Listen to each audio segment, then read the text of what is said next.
Hello दोस्तों, नमस्कार। स्वागत है आप सभी का एक बार फिर से हमारे इस YouTube channel study with Ravi पर। प्यारे साथियों, आज की क्लास में हम लोग 70 ऑब्जेक्टिव क्वेश्चंस को सॉल्व करने वाले हैं जो फिजिक्स के हैं और ये प्रश्न आपके एग्जाम में डायरेक्टली पूछे जाएंगे। प्यारे साथियों, टोटल के टोटल 70 एमबीबीआई ऑब्जेक्टिव है जो फाइनल एग्जाम में निश्चित रूप से पूछे जाने की संभावना बनती है। तो चलिए फटाफट से स्टार्ट करते हैं। चैनल पर नए हैं तो सब्सक्राइब, लाइक और शेयर जरूर कीजिएगा। ज्यादा से ज्यादा जो जितने भी ग्रुप है सभी में शेयर कर दीजिए। पहला नंबर सवाल है आपकी स्क्रीन के सामने कि चालक के अंदर इलेक्ट्रॉन की गति होती है। बताइएगा जरा, सभी का जवाब आना चाहिए कि चालक के अंदर जो है इलेक्ट्रॉन की गति कैसी होती है। समरूप होती है, अपवाही होती है, त्वरित होती है, अपमंदित होती है। तो एक बात आप लोग ध्यान से सुन लीजिए, चालक के अंदर जो इलेक्ट्रॉन की गति होती है वो अपवाही तरीके से होती है। किस प्रकार होती है? अपवाही होती है। ये जो सवाल है आपके एग्जाम के लिए काफी एमबीबीआई है और प्रीवियस ईयर क्वेश्चंस में साथ ही ये पूछा गया है। तो चालक के अंदर इलेक्ट्रॉन की गति जो होती है अपवाही होती है। याद रखिएगा, काफी इंपॉर्टेंट क्वेश्चन है। नेक्स्ट सवाल है कि पार्थिव दूरदर्शी द्वारा बना अंतिम प्रतिबिंब कैसा होता है। पार्थिव दूरदर्शी द्वारा बना अंतिम प्रतिबिंब यहाँ पे कैसा होता है? काल्पनिक और वस्तु के अपेक्षा उल्टा, या काल्पनिक और वस्तु की अपेक्षा सीधा, वास्तविक और वस्तु की अपेक्षा सीधा, या इनमें से कोई नहीं। तो पार्थिव दूरदर्शी जो बना होता है जिसका अंतिम प्रतिबिंब जो होता है वो काल्पनिक होता है और वस्तु का अपेक्षा सीधा होता है। जब भी अगर कोई चीज काल्पनिक बन रहा है तो वस्तु की अपेक्षा हमेशा सीधा रहेगा। याद रखिएगा, जो कि ऑप्शन नंबर बी में है। काफी इंपॉर्टेंट क्वेश्चन है, प्रीवियस ईयर में पूछा गया क्वेश्चन है और बार बार पूछा जाता है बिहार बोर्ड के द्वारा ये प्रश्न। तो निश्चित रूप से 2024 के लिए भी ये प्रश्न काफी इंपॉर्टेंट साबित हो सकता है। तीसरा नंबर सवाल है कि दृश्य स्पेक्ट्रम के रंगों में किसका अधिक तरंगदैर्घ्य होता है। जरा बताने का प्रयास कीजिएगा। इसका आंसर काफी इंपॉर्टेंट क्वेश्चन है और ये सवाल आपके बिहार बोर्ड के एग्जाम में पूछा जाता है। जूम आउट कर देते हैं, थोड़ा ब्लर नहीं होना चाहिए क्वेश्चन। तो तीसरा नंबर सवाल है कि दृश्य स्पेक्ट्रम के रंगों में किसका अधिक तरंगदैर्घ्य होता है। चलिए फटाफट से बताने का यहाँ पे प्रयास कीजिएगा, इसका आंसर क्या हो जाएगा। तो बता दें आपको कि दृश्य स्पेक्ट्रम के रंगों में किसका अधिक तरंगदैर्घ्य होता है, जो होता है लाल रंग का। लाल रंग का तरंगदैर्घ्य सबसे अधिक होता है, इसीलिए इसका उपयोग प्यारे साथियों लाल बत्ती के रूप में की जाती है, रेड लाइट के रूप में की जाती है। ये भी प्रश्न आपसे कई बार आपके बिहार बोर्ड ने पूछा है कि रेड कलर का यूज रेड बत्ती के लिए क्यों यूज की जाती है, रेड लाइट के लिए क्यों यूज किया जाती है, कि उसका तरंगदैर्घ्य जो होता है काफी अधिक होता है। तो लाल यहाँ पर रेड, याद रखिएगा, ये प्रश्न इंपॉर्टेंट साबित हो सकता है। अगला सवाल है कि परिनालिका में चुंबकीय ऊर्जा घनत्व का सूत्र बताइए। ये भी काफी एमबीबीआई क्वेश्चन है, यानी आज की क्लास में जो भी 70 क्वेश्चन लाए गए हैं वो काफी इंपॉर्टेंट है और निश्चित रूप से आपके एग्जाम में पूछे जाएगा। तो परिनालिका में चुंबकीय ऊर्जा घनत्व का मात्रक क्या होता है, सूत्र क्या होता है, उसको आपको बताना है। परिनालिका में चुंबकीय ऊर्जा घनत्व का अगर सूत्र की बात करें प्यारे साथियों तो बी स्क्वायर बटे 2 म्यू नॉट होता है। बी स्क्वायर बटे 2 म्यू नॉट, यानी ऑप्शन नंबर ए क्या होगा, बिल्कुल यहाँ पे राइट ऑप्शन होगा। 5 नंबर सवाल पर जरा फोकस कीजिएगा और फटाफट से आंसर बताने का यहाँ पे प्रयास कीजिएगा, काफी इंपॉर्टेंट है। लाइक, सब्सक्राइब और शेयर ज्यादा से ज्यादा करते रहे अपने भाई बहन दोस्तों के पास, जितने भी ग्रुप है सभी में।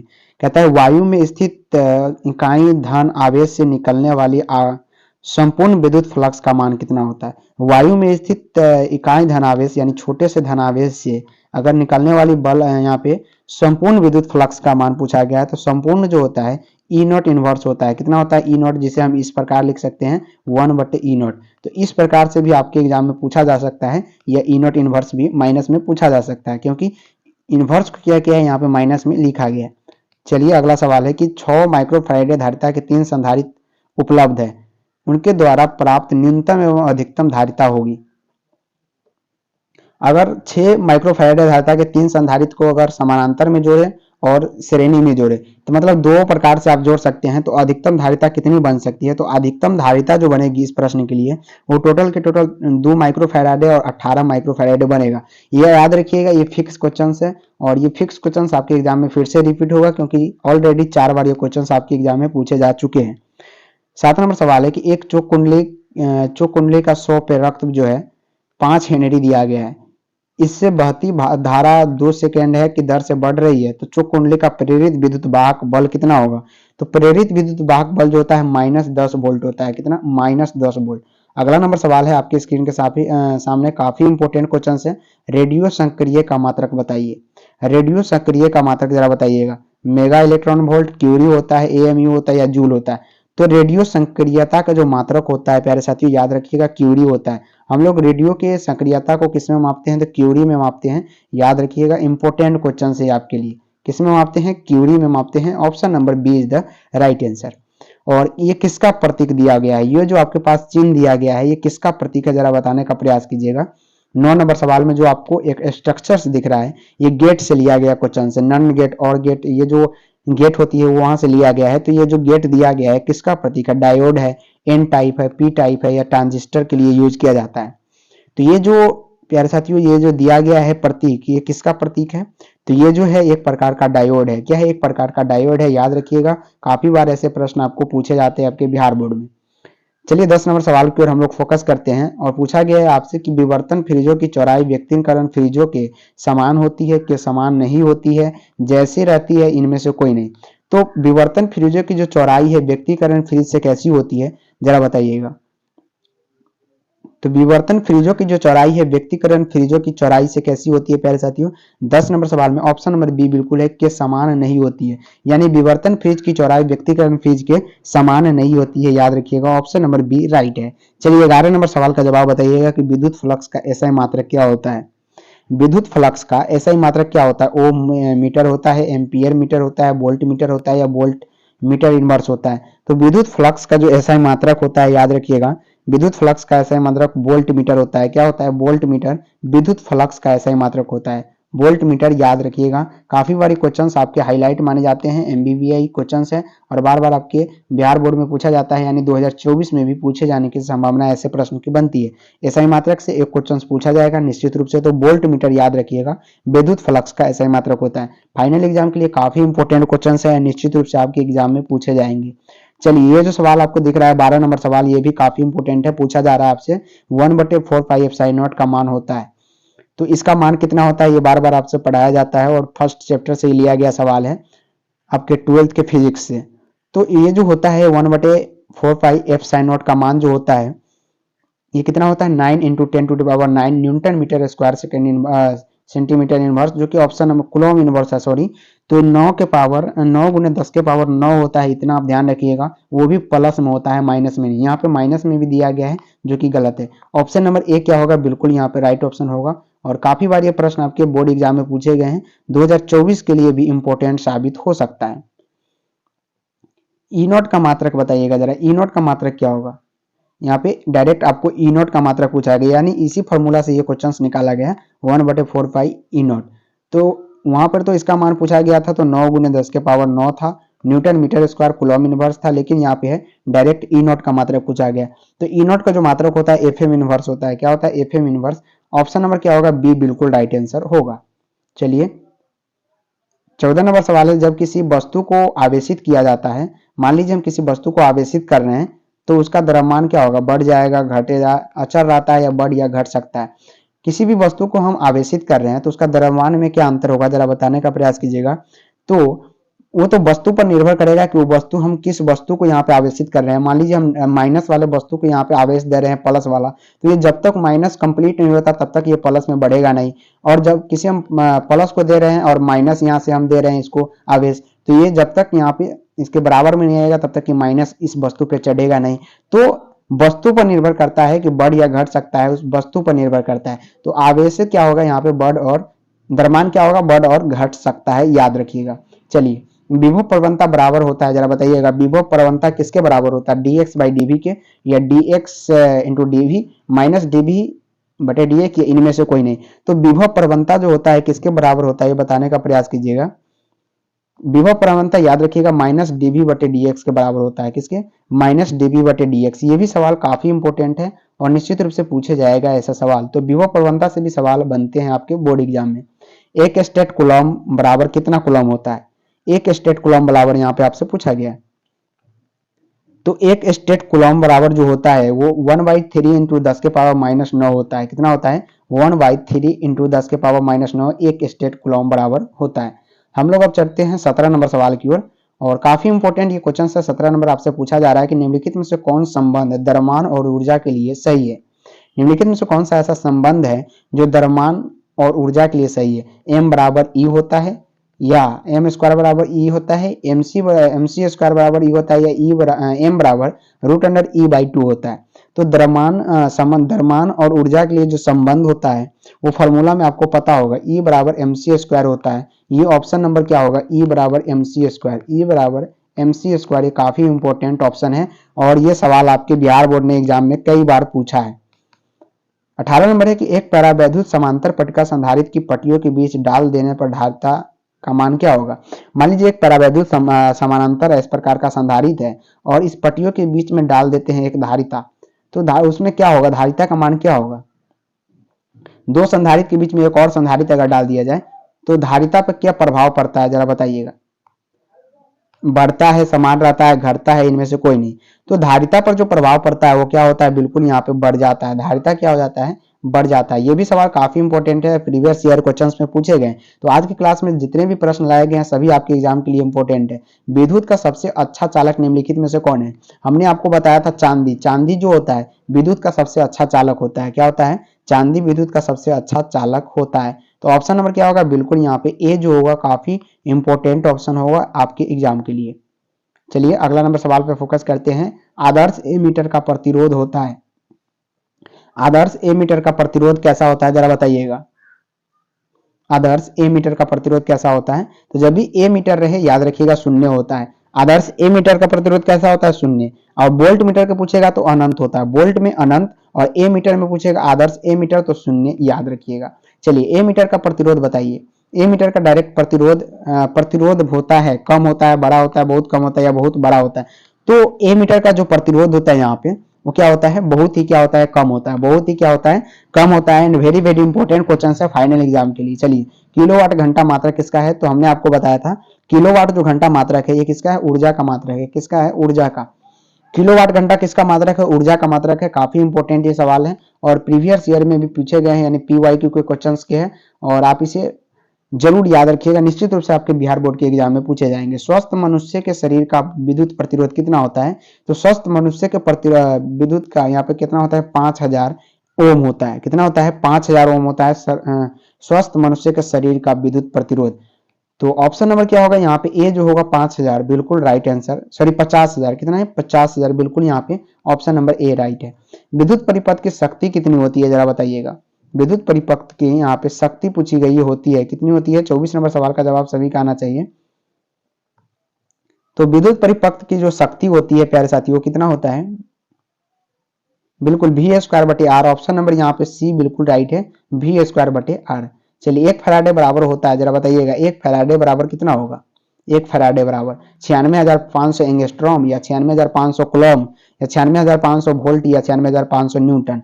तो आपको पता है एक फैराडे बराबर कितना होता है, 96,500 कूलम होता है। कितना होता है, 96,500 कूलम। ऑप्शन नंबर बी क्या होगा, बिल्कुल राइट होगा। ऑप्शन नंबर बी क्या होगा यहाँ पे, बिल्कुल राइट होगा। 1 फैराडे बराबर 96,500, कितना 96,000 यहाँ पे 500 कूलम होता है। कितना, 1 फैराडे बराबर, याद रखिएगा। अगला नंबर सवाल पे फोकस करते हैं। कहता है किसी बहुमापी की संवेदनशीलता को बढ़ाने के लिए इसके अनुप्रस्थ क्षेत्रफल बढ़ाना चाहिए, धारा को घटाना चाहिए, धारा को बढ़ाना चाहिए या इसकी लंबाई को घटाना चाहिए। तो अगर किसी बहुमापी की संवेदनशीलता को अगर हमें बढ़ाना है तो हम लोग उसे क्या करेंगे, बिल्कुल इसकी अनुप्रस्थ क्षेत्रफल क्या करेंगे, यहाँ पे बढ़ाना चाहिए। इसके अनुप्रस्थ क्षेत्रफल बढ़ाना चाहिए किसी बहुमापी के संवेदनशीलता को बढ़ाने के लिए। यानी ऑप्शन नंबर ए क्या है, फाइनल राइट ऑप्शन है और बहुत ज्यादा इंपॉर्टेंट भी क्वेश्चन है। अगला सवाल है कि 1 वोल्ट बराबर होता है, जरा बताइएगा 1 वोल्ट बराबर क्या होता है। 1 जूल होता है, 1 जूल कूलम इनवर्स होता है, 1 कूलम जूल इनवर्स होता है या 1 जूल कूलम होता है। तो 1 वोल्ट जो बराबर होता है कितना होता है, 1 जूल कूलम इनवर्स होता है। कितना होता है, 1 जूल कूलम इनवर्स। याद रखिएगा ऑप्शन नंबर बी राइट है, काफी बार आपके एग्जाम में भी पूछा गया। कार्बन प्रतिरोध का कलर कोड में लाल रंग का मान होता है। तो आपको एक ट्रिक पता होगा, BB रोए गए ब्रिटेन, इतना आप याद रखिए, इससे बाहर आपका नहीं पूछेगा। अब शुरू कहां से करना है, 0 से करना है। इसको 1 नंबर देना है, R को 2 नंबर देना है, ROY वो के कितना 3 और Y का 4। और यहाँ पे आपसे कितना पूछा गया है, लाल रंग। तो रेड आ गया, ये वाला रेड के कितना नंबर मिला, 2 नंबर। तो ये क्या हो गया, कार्बन प्रतिरोध का रंग कितना हो गया, 2 नंबर हो गया, यानी 2 हो गया। कार्बन प्रतिरोध का कलर कोड में लाल रंग का अगर पूछा जाएगा कितना होता है, 2 होता है। याद रखिए कितना होता है, 2। इस ट्रिक से आप सभी क्वेश्चंस को सॉल्व कर सकते हैं। निम्नलिखित में से कौन सोडियम का कार्यफलन होता है। निम्नलिखित में से कौन सोडियम का कार्यफलन होता है, बताइएगा। तो कार्यफलन जो है यहाँ पे सोडियम का अगर आपसे पूछा जाएगा तो याद रखिएगा 5 नॉट 2.75 इलेक्ट्रॉन वोल्ट होता है। ये काफी बार आपके एग्जाम में पूछे गए क्वेश्चन है। चुंबकीय क्षेत्र बी बार का ऊर्जा घनत्व होता है, कितना होता है? तो चुंबकीय क्षेत्र का पूछा गया है प्यारे साथियों, याद रखिएगा। चुंबकीय क्षेत्र में जो बी नॉट का ऊर्जा घनत्व होता है वो कितना होता है? बी स्क्वायर बटे 2 म्यू नॉट होता है। कितना होता है? बी स्क्वायर बटे 2 म्यू नॉट होता है, याद रखिएगा। काफी बार ये सवाल आपके एग्जाम में पूछे गए। चलिए, नाभिक में न्यूट्रॉनों की संख्या होती है, तो नाभिक में न्यूट्रॉनों की जो संख्या होती है वो कितना होता है? तो नाभिक में न्यूट्रॉन को जो संख्या होती है उसे हम लोग क्या बोलते हैं? बिल्कुल उसे ए माइनस जेड बोलते हैं। क्या बोलते हैं? ए माइनस जेड। न्यूट्रॉन की संख्या इसी प्रकार से निकलती है। ऑप्शन नंबर क्या होगा यहाँ पे? बी जो होगा राइट आंसर होगा। अगला सवाल है आपके स्क्रीन के सामने पूछा गया है। क्या पूछा गया है? अगला सवाल कहता है साइक्लोट्रॉन किस कण को उच्च ऊर्जा तक त्वरित करने के लिए उपयुक्त नहीं है? साइक्लोट्रॉन जो होता है वो कण जो होता है उच्च ऊर्जा तक त्वरित करने के लिए उपयुक्त नहीं है। प्रोटॉन के, इलेक्ट्रॉन के, ड्यूट्रॉन के या अल्फा कण के। तो वो जो होता है वो किसके लिए उपयुक्त नहीं है? इलेक्ट्रॉन के लिए यहाँ पे त्वरित करने के लिए प्रयुक्त नहीं है। ऑप्शन नंबर क्या होगा? बी बिल्कुल राइट होगा। अगला सवाल है कि लॉरेंज बल का परिकलन करने के लिए सूत्र है। लॉरेंज बल का परिकलन करने के लिए कौन सा सूत्र है, बताइएगा। ये भी सूत्र काफी इंपॉर्टेंट है और VVI सवाल है आपके एग्जाम में प्रीवियस ईयर में पूछे गए। तो ये जो लॉरेंज बल का परिकलन करने के लिए जो सूत्र होता है वो क्या होता है? F बराबर Q गुने E plus electron plus volt plus B. ये जो सूत्र होता है काफी इंपॉर्टेंट है और प्रीवियस ईयर में पूछे गए। चलिए अगला सवाल है 34 नंबर। नमन कोण का मान उत्तरी ध्रुव से विषुवत रेखा की ओर जाने पर स्थिर रहता है, बढ़ता है, घटता है? पहले घटता है फिर बढ़ता है। तो नमन कोण का जो मान है उत्तरी ध्रुव से विषुवत रेखा की ओर जब हम जाते हैं तो क्या होता है? घटता है। क्या होता है? घट जाता है। कहां से? उत्तरी ध्रुव से विषुवत रेखा की ओर जाने पे। चलिए अगला सवाल है कि एक लौह चुंबकीय पदार्थ का चुंबकशीलता म्यू कितना होता है? लौह चुंबकीय पदार्थ का पूछा गया है तो हम लोग बताते हैं कि लौह चुंबकीय पदार्थ का जो चुंबकशीलता है म्यू कितना होता है? म्यू बड़ा होता है 1 से कम होता है, मतलब 1 से कम होता है लौह चुंबकीय पदार्थ की चुंबकशीलता। ध्रुव प्रबलता का ऐसा मात्रक है। ध्रुव प्रबलता का ऐसा मात्रक क्या है जरा बताइएगा। काफी MBBI सवाल है और आपके एग्जाम में निश्चित रूप से ऐसे सवाल पूछे जाएंगे। तो ध्रुव प्रबलता का जो ऐसा मात्रक होता है कितना होता है? न्यूटन होता है। न्यूटन पर एम्पियर होता है, एम्पियर या टेस्ला होता है। ध्रुव प्रबलता का ऐसा मात्रक की अगर हम बारे में बात करें तो ये एम्पियर होता है। कितना होता है? एम्पियर होता है, जो कि ऑप्शन नंबर यहाँ पे सी में दिया गया है, एम्पियर। निर्वात की चुंबकीय प्रवृत्ति का मान होता है। निर्वात की चुंबकीय प्रवृत्ति का यहाँ पे मान कितना होता है? इसका आंसर बताइएगा।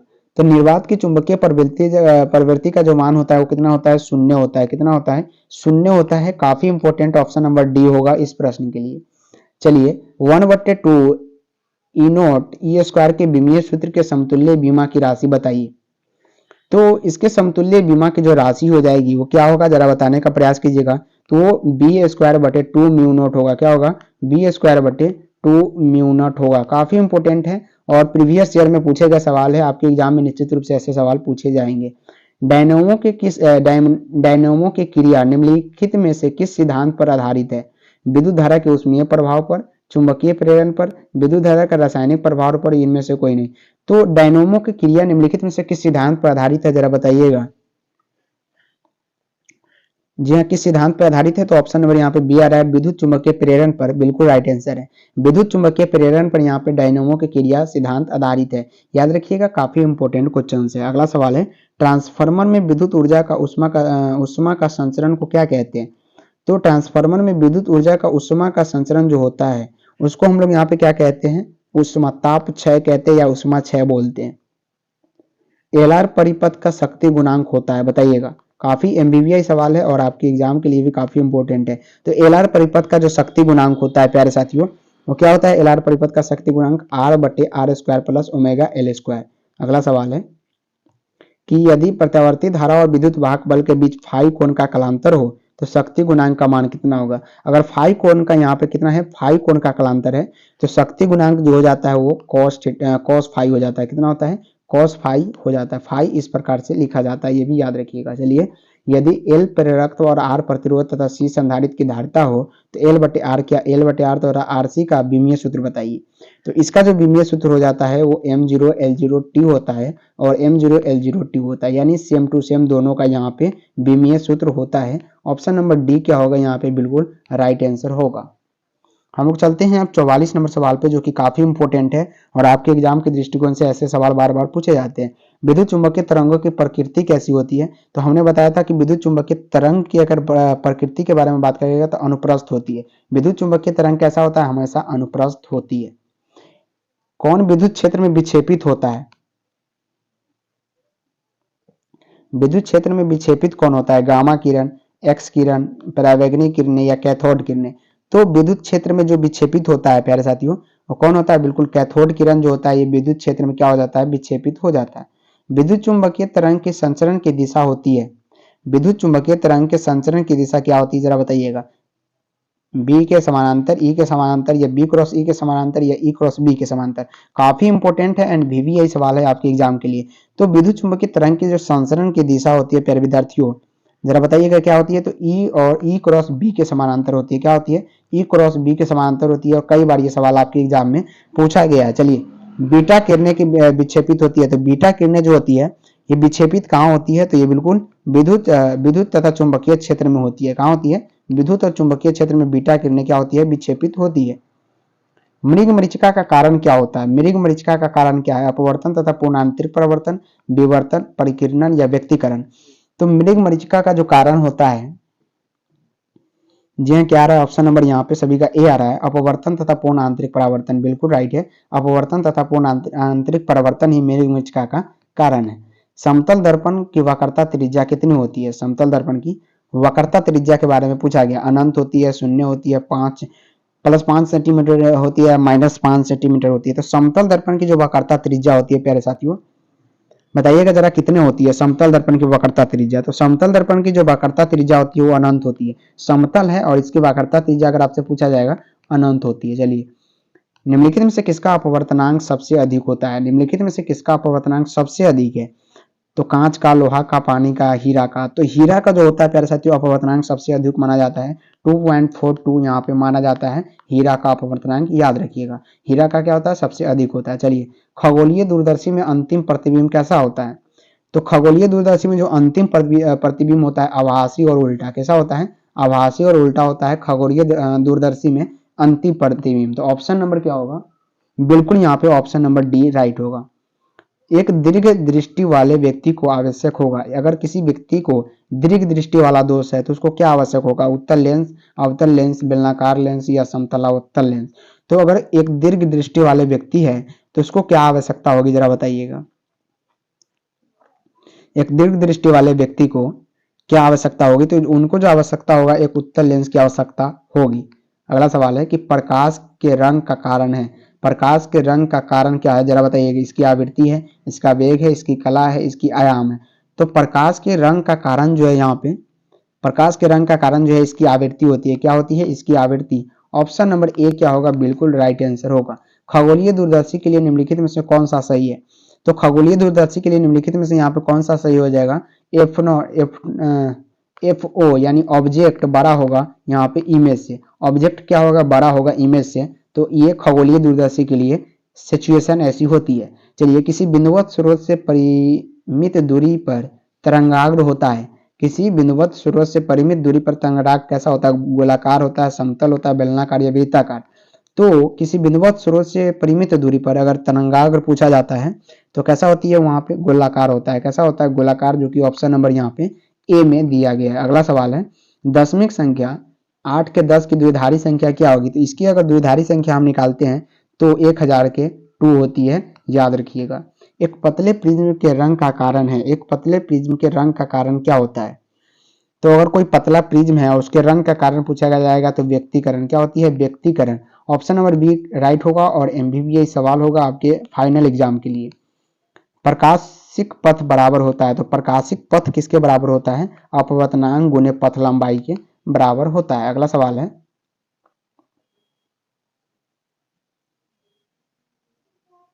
कि कहता है कि जिस घटना से प्रकाश तरंगों की प्रकृति निर्विवाद रूप से अनुप्रस्थ सिद्ध होती है कि वह क्या है, तो वो ध्रुवन है, सिद्ध होती है कि वो ध्रुवन है। चलिए, पूर्व तरंग कहता है पूर्ण तरंग दृष्टिकारी में उपयोग होता है, क्या होता है, तो पूर्ण तरंग दृष्टिकारी में हम लोग दो डायोड का यूज करते हैं। क्या करते हैं, दो डायोड का यूज करते हैं। इलेक्ट्रॉन वोल्ट द्वारा मापा जाता है, तो इलेक्ट्रॉन वोल्ट द्वारा हमेशा ऊर्जा को मापा जाता है। किसको मापा जाता है, ऊर्जा को। और ये जो सवाल है आपके एग्जाम में काफी बार पूछे गए हैं, यानी MBVI क्वेश्चन है। चलिए, रेडियो एक्टिव परमाणु के लिए निम्नलिखित में से कौन सा संबंध सही है, तो रेडियो एक्टिव परमाणु के लिए अर्ध आयु बराबर कितना होता है, 0.6931 गुने औसत आयु। ये रेडियो एक्टिव परमाणु के लिए लागू होता है। वायु के लिए परावैद्युतांक सामर्थ्य होता है, तो वायु के लिए जो परावैद्युतांक सामर्थ्य होता है 3 × 10⁶ वोल्ट मीटर होता है।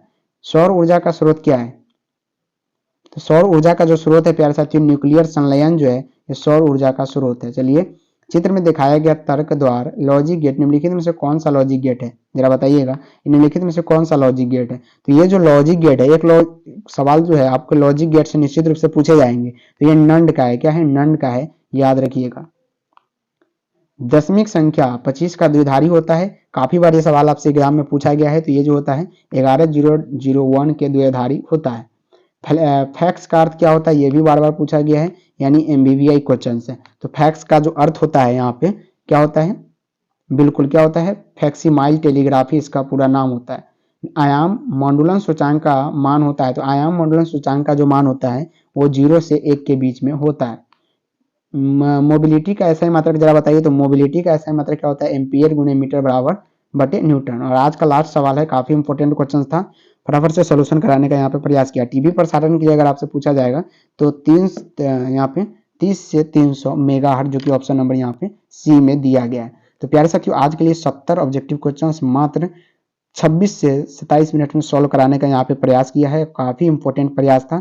आप लोगों को ये क्वेश्चंस और साथ ही साथ OMR शीट और आंसर शीट भी प्रोवाइड कर दिया जाएगा टेलीग्राम चैनल पे, तो आप लोग फटाफट से ज्वाइन कर लीजिएगा। और आज का क्लास आप लोगों को कैसा लगा कमेंट करके जरूर बताइएगा। प्लीज लाइक और शेयर जरूर कर दीजिएगा आज की क्लास को, और एक कमेंट जरूर करके वीडियो को लाइक और शेयर जितने भी ग्रुप है सभी में कर दीजिए। मिलते हैं फिर से नेक्स्ट क्लास में फटाफट रिविजन के साथ, सोल्यूशन के साथ। तब तक पढ़ते रहे, बढ़ते रहे। जय हिंद एंड जय भारत।